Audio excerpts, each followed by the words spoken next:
Foreign language skills. Intermediate. Module 8. Formation of children from early ages, preschool education or independent training. 8.1. Most kids say they don't like school. They say their subjects are boring or there's too much homework. In fact, school is one of the best times of a person's life. Think about it. The hours are short, usually just 6 hours a day. You have the opportunity to learn lots of really useful stuff. You get to do science experiments, learn a musical instrument and play sports. On top of that, you get loads of holidays. Oh, I nearly forgot. You also get to see and play with your friends 5 days a week. What is there not to like? Okay, school lunches are not the best in the world, but you can bring your own lunch. And yes, exams are stressful. But if you study, you'll do well in them. I'd love to go back to school. If I had another chance, I'd try my best in every subject. 8.2. They're so small and so curious. It seems like they want to change activities every few minutes. They're at play, but nothing could be more important. When we think of education, we think of the school years we all remember. But the years before school matter even more. The preschool years. 8. All right, let's try it again.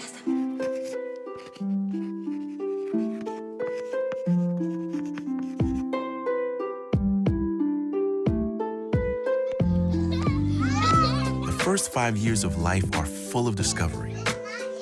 And though some days might seem repetitive to you, for a child, there's always something new to explore. Sometimes parents think of school as it begins in kindergarten. It really does. Science tells us why. Studies show that the brain develops quickly during these first few years. And the more that you keep that brain busy, the better it will develop and be ready for school when the time comes. Simply put, busy babies become better students.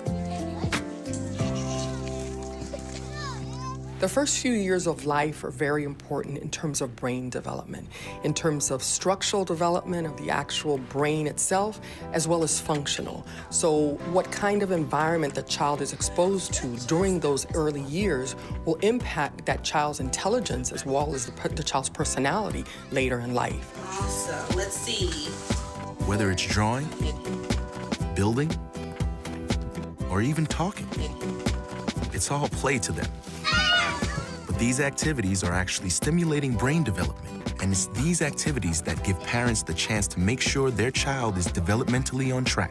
It's really important for parents to be aware of the fact that their kids have developmental milestones, that by certain ages, they're supposed to accomplish certain tasks and be able to do certain things.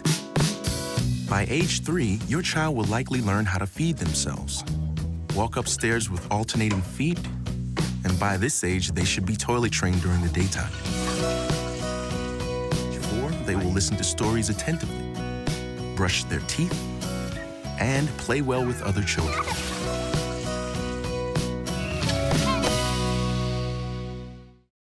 (8.3) Who can resist an unmanned chocolate cake? Should we lick the top? Yummy scrummy. Yes.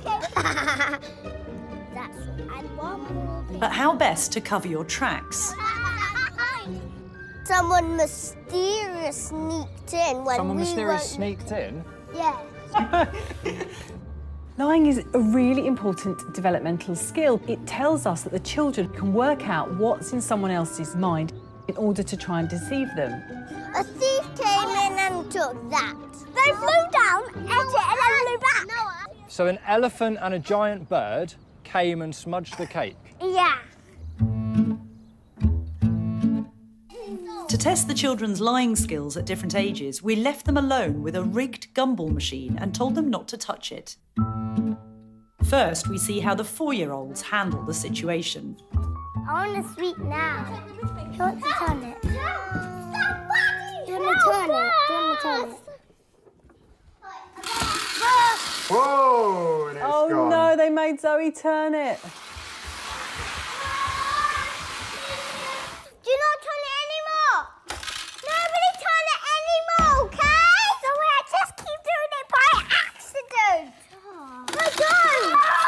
Lying is a very subtle skill. They frequently get uncovered at this age. They haven't got the ability to problem solve their way out of it. They're not developmentally advanced enough to lie, so they tell the truth. It was Zoe! He told me to turn this thing. Ellie, did you tell Zoe to turn it? Well, she didn't. Yeah, but she did. She listened. Yeah. She listened, it was her fault for listening. Now it's the turn of the 6-year-olds. They still turn the handle. They still gorge on sweets. Yeah! They still panic about getting caught. You guys, why did you touch them? But then they get rather more resourceful. I've got a really good plan. We've got to say one lie. Cash has worked out that you can lie, and as long as you've got the rest of the group complicit with you, you get away with it. Just Marty's all came out. Because I'm getting lots of apologies, but I kind of want to know what happened. I was running to it like this, yeah. I accidentally fell and banged it. So it was my fault. How ironic for parents that at the point at which their children learn to lie, they need to celebrate that as a huge developmental stage. It shows how smart the kid is, even though it also shows that you're going to be in a lot of trouble as a parent from now on.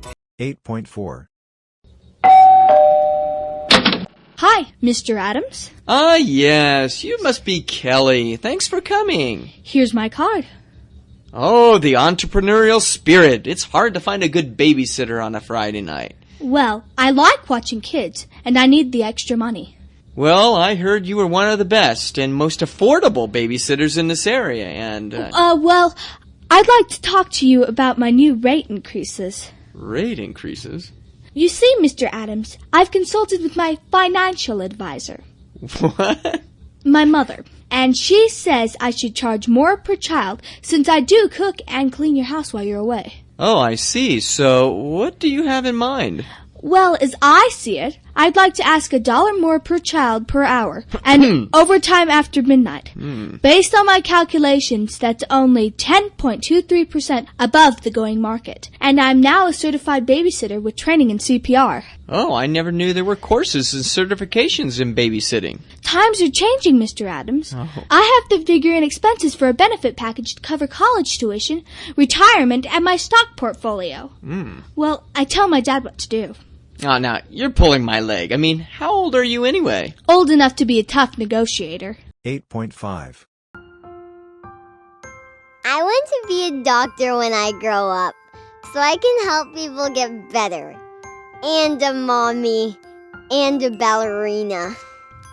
What happens early matters for a lifetime. As parents, educators, and legislators, we need to provide a strong continuum of early childhood education so all children have the opportunities and skills to achieve their dreams. I'm in Miss Smith's preschool class. I like to have fun when I learn. I like to work in groups with my friends. We take turns and help each other figure stuff out. As we just heard from Jackie, preschool is not just about ABCs, 1, 2, 3s, and colors. It's about developing critical thinking, problem solving, and fine motor skills, and learning how to collaborate.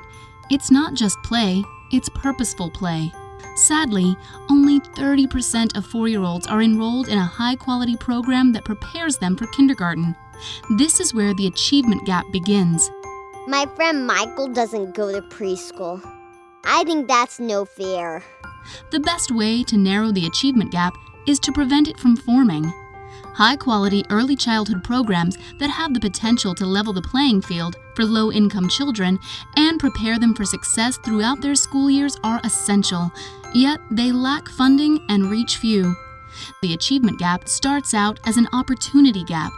Researchers have found that by age 4, low-income children who cannot access high-quality early childhood programs are already 18 months behind their more advantaged peers. But there is hope.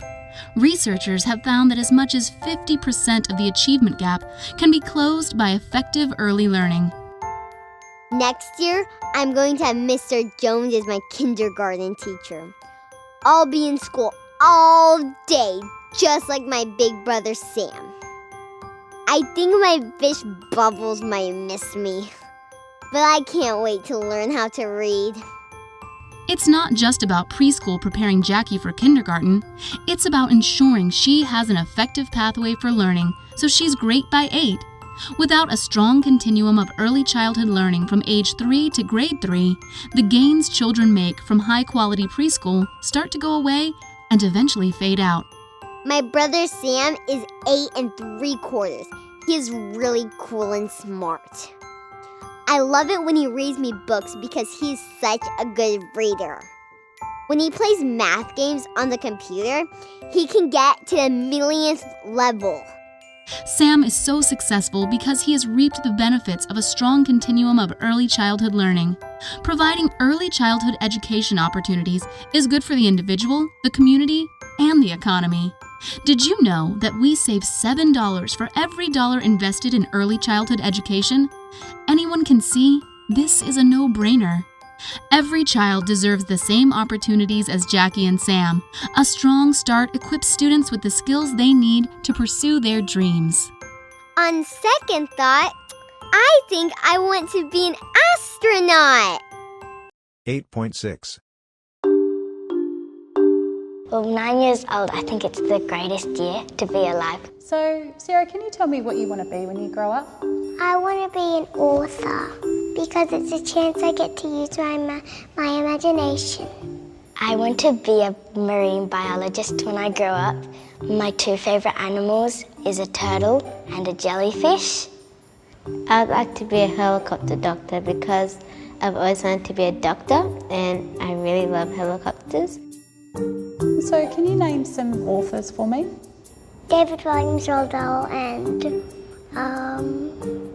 I look up to Charles Darwin and Jacques Cousteau. Do you think there's more men or women who do that job? I don't think it's a job that women would be interested in. Why? Because I think women would be more into being a nurse. There's more boys than girls that do it. Maybe girls aren't just interested in more of that stuff. Girls, they like fairies and mermaids and stuff like that, but they're not really real.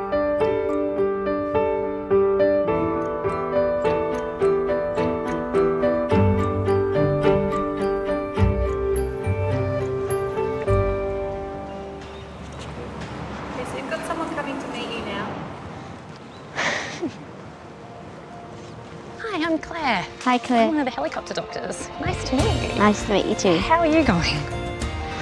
Good. I'm really excited. My name is Sam. I work here at Sea Life Sydney Aquarium and I'm a marine biologist here. My name's Jacqueline Harvey. Do you know what I do for a job? What do I do? Right. I write books. Do you like reading? Do you want to get in? Yes. Up your hole. Where you're sitting is exactly where I sit when we fly. Really? Yeah, exactly where I sit. I'm in charge of this tank and I look after absolutely everything in here. So we have 2 dugongs and we have a whole bunch of sharks and rays, which are called black. I wrote a book called The Old Woman Who Lived in a Tree. Oh. So why don't you read me the first page? Once upon a time there was an old lady who lived in a tree. One day the old lady went for a walk. So you can be an anaesthetic doctor, or you can be an intensive care doctor, or an emergency doctor. There's so many different options. Cool. Yeah. There's not really a difference about boy and girl writing, so they can both become an author. I was like, oh my gosh. I've only researched about the boy marine biologist, now I finally met a girl one, like, is this a dream? Is there anything a boy can do that a girl can't do? No. If you want to do something, you do it. Good luck. Suits you. Thank you. When I'm older, these little girls will have someone to look up to because that's going to be me. 8.7. Hey friends, that bell means it's circle time. So come on over and let's sit down in a circle. Hey, hey, circle time. Hey, hey, circle time. Hey, hey, circle time. Let's all find our spots. Hey, hey, circle time. Hey, hey, circle time. Hey, hey, circle time. Let's all find our spot. Once you find a good spot to sit down, I want you to sit down on your bottom, crisscross applesauce. Can you show me how to do it? On bottom on the floor, cross your legs, bottom on the floor, cross your legs, bottom on the floor, cross your legs, crisscross applesauce. Bottom on the floor, cross your legs, bottom on the floor, cross your legs, bottom on the floor, cross your legs, crisscross applesauce. Hey, hey, circle time, hey, hey, circle time, hey, hey, circle time, let's all find our spots. Bottom on the floor, cross your legs, bottom on the floor, cross your legs, bottom on the floor, cross your legs, crisscross applesauce. Great job, everyone. Once you find a spot and sit down on your bottom, I want you to listen carefully and follow along. We're going to start by tapping our heads. Tap your head, 1, 2, tap your head, 1, 2, tap your head, 1, 2. Now let's wiggle our ears. Wiggle your ears, dooby-dooby-doo. Wiggle your ears, dooby-dooby-doo. Wiggle your ears, dooby-dooby-doo. Now let's clap our hands. Clap your hands, 1, 2. Clap your hands, 1, 2. Clap your hands, 1, 2. Now it's time to shh.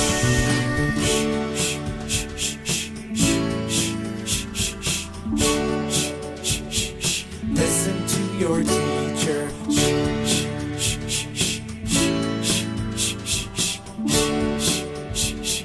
Listen to your teacher. 8.8. Liechtenstein? No, way off. I thought you guys were going to be experts.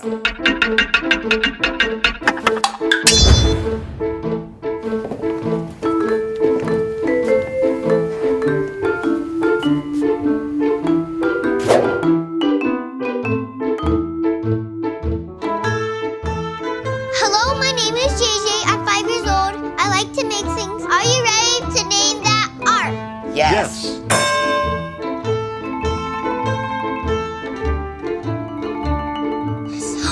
What do you see in that picture? There's like paint all over him, like orange paint, yellow paint. He has like no color except the paint. He looks like the colors of the paint. Yeah, Interesting. But he has nothing on, but he has no colors. Huh.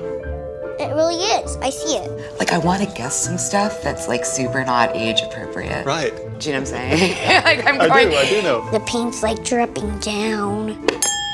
I've got a guess, JJ. What? Is it by Douglas Copeland and it's called Brilliant Information Overload Pophead?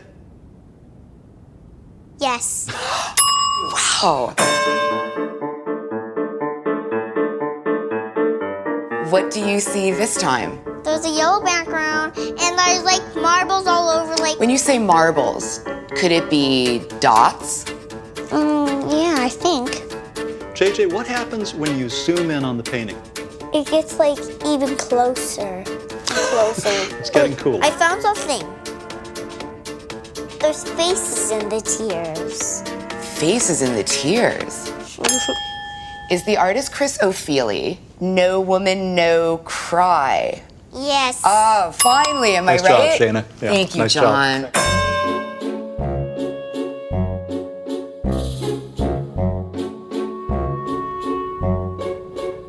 What are we looking at now? There's 1, 2, 3, 4, 5, 6, 7, 8 people. They're laughing. And they're laughing. Do they look like real people, like in a photo your mom or dad would take? They look like cartoon characters. Are they funny colors? Pinkish. Peachish. Peachish. Can you smile like the people in the picture? Okay. I have a guess for you, JJ. Is the artist Yu Minjun? Yes, you're right. Ah, he's one of the Chinese sarcastic realists. I bet it's Freedom and Leisure 10. You're right again. John! Hey, John! Thank you, JJ. Thank you. Thank you so much. Thank you. 8.9. What a child experiences during the first years of their life has a lasting impact on the development of their brain. While genes set the roadmap, experiences create the neural connection inside the brain that sets the foundations of our emotions, language, motor skills, vision, and memories. If one region gets additional stimulation, the neural pathways within that area and the connections to other areas grow stronger. This process is called synaptic pruning. You can also imagine your brain as a planet. There is motor skill metropolis, memory mountain, and vision village. Through the years, popular cities grow bigger and links between them get larger. Now, if one area was never developed, there can be traffic jams. This then slows down the development of the entire brain. Some neurotransmitters will be tired getting to work. Others will take shortcuts and get lost. Betty Hart and Todd Risley studied children's exposure to language. On average, children from families on welfare were exposed to about 600 words per hour. Kids from rich families got about 2,000. By the age of 3, the gap becomes 30 million words. But it didn't end there. Children from privileged families received much more positive feedback. For every 6 words of praise, there was only 1 word of discouragement. Welfare kids, however, had twice as much discouragements as praise. This could make a difference that lasts a lifetime. In a study that began in 1963, psychologist David Weikart and his team randomly divided 123 underprivileged kids into 2 groups. One group spent 2 years at a top preschool with excellent teachers. They made art, discussed problems, and received a lot of attention, respect, and love. For the other, life went on as usual. 8.10. My name's Randall Davis, and I'm originally from the state of Indiana in the United States. When I was 19 years old, I moved to Venezuela in South America, and later returned to the United States, where I attended Brigham Young University in the 1980s. I majored in Spanish education and TESOL, or teaching English as a second language. After graduating from college, my wife and I moved to Japan, where we lived for 8 years. Now I work back in the States in Utah. However, my greatest interests are my family. Years ago, I wanted to make something of myself in my profession. Get ahead in life. However, I realized that the most important things in life lived within the walls of my own home, and today I try to put them first. My kids wouldn't remember me for the work I did outside of the home. They would only recall the moments we spent together. Therefore, I enjoy spending time with my family. I have 4 children, and we go hiking and camping together, usually in Utah. On our hikes, we often talk about life, and I tell stories or share personal experiences. When I do this, I can focus on the kids without the distractions of video games or the internet. Telling stories sounds easy, but when you have to think of a new story on a hot 12-kilometer hike through the desert, you have to come up with ideas off the top of your head. Now, this doesn't mean we don't have problems. All families face challenges in their lives, and our family is no exception. However, we try to talk openly about our problems, and we try to solve our problems together. Building a strong family takes time, but it's worth the effort. 8.11. So your favorite age group is the junior high school age. Yeah. Do you have much experience teaching younger children? Younger children, like toddler age? Well, how about elementary school? Yeah, elementary school I've been teaching for about 5 years, 5 or 6 years. They're fine. You just have to be a bit silly with those kids. Yes. Just have a good time. Can't really be too serious when you're teaching young kids because they're still kids. That's true. So how about younger than that? How about the kindergarten age? How are they for you? They're probably my Achilles heel. I'm not great with kindergarten students or younger than that because they don't respond to reason. Right. Yeah. So they're difficult for me to teach. I prefer teaching older students. How about you? What kind of age range do you like teaching? I think I appreciate all parts of all age groups. Every group has its pros and cons. Recently, I've been teaching university students, and I think I'm remembering how much I enjoy it because they are adults, and you can treat them like adults, and you can still have a bit of silly fun with them too. Yeah. So these days, I think I prefer teaching the older students, the university age students. You can really go into topics quite deeply. Yeah. And you can get some interesting answers from some students. Other students, of course, you can't. Everyone's different, right? Yes, you just have to find a way of teasing their potential out of all of them, I think. Is there a group that you don't like teaching? I'm not used to junior high school children, junior high school students. I don't have any experience with them, so that would make me nervous, I think. How do you think they would be different to university students? I think, from what I mentioned before, the teenagers, the hormones, I think that would be different. There's it's bubbling inside them, all of these changes of feelings and emotions, and they have so many things to deal with, pressure of growing up, and I think that can be more challenging. But I think it's important as a teacher to try to remember what it was like when you were that age. Yeah. I think that's the biggest thing that will help you. Absolutely. So what do you think about teaching young children, like babies? How are you with that? I do really enjoy that. Babies are awesome. They have their own set of needs, but usually the very young classes come with, the parents are there too, so it's kind of a group-led situation, teacher-led group, and yeah, it's good fun for me. They're very cute and squishy, and and very not uncontrollable. What's the word? Unpredictable? That's it. Completely unpredictable. One day they can be in the best mood ever, and then the next day they're just a nightmare. I think that's why I'm terrified of them. Because they're so unpredictable. I don't like it. Yeah, that's true. And the bodily functions too, Yeah, no thanks. There's No all of thanks. that. Yeah, I'm not prepared to deal with that. No, thank you. No, thank you. No bodily functions. 8.12. Hey! What are you doing home this weekend? I thought classes didn't end until next week. Hey, Dad, I love you.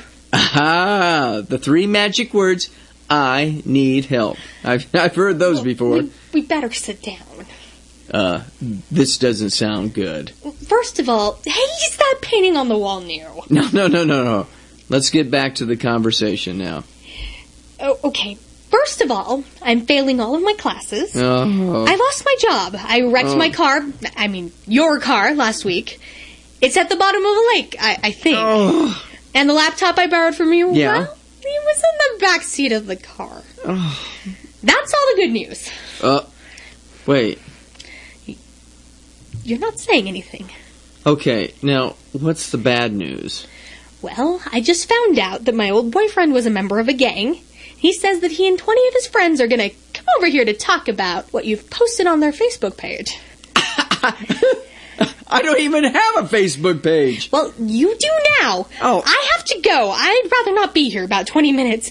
Love you. Bye. Oh.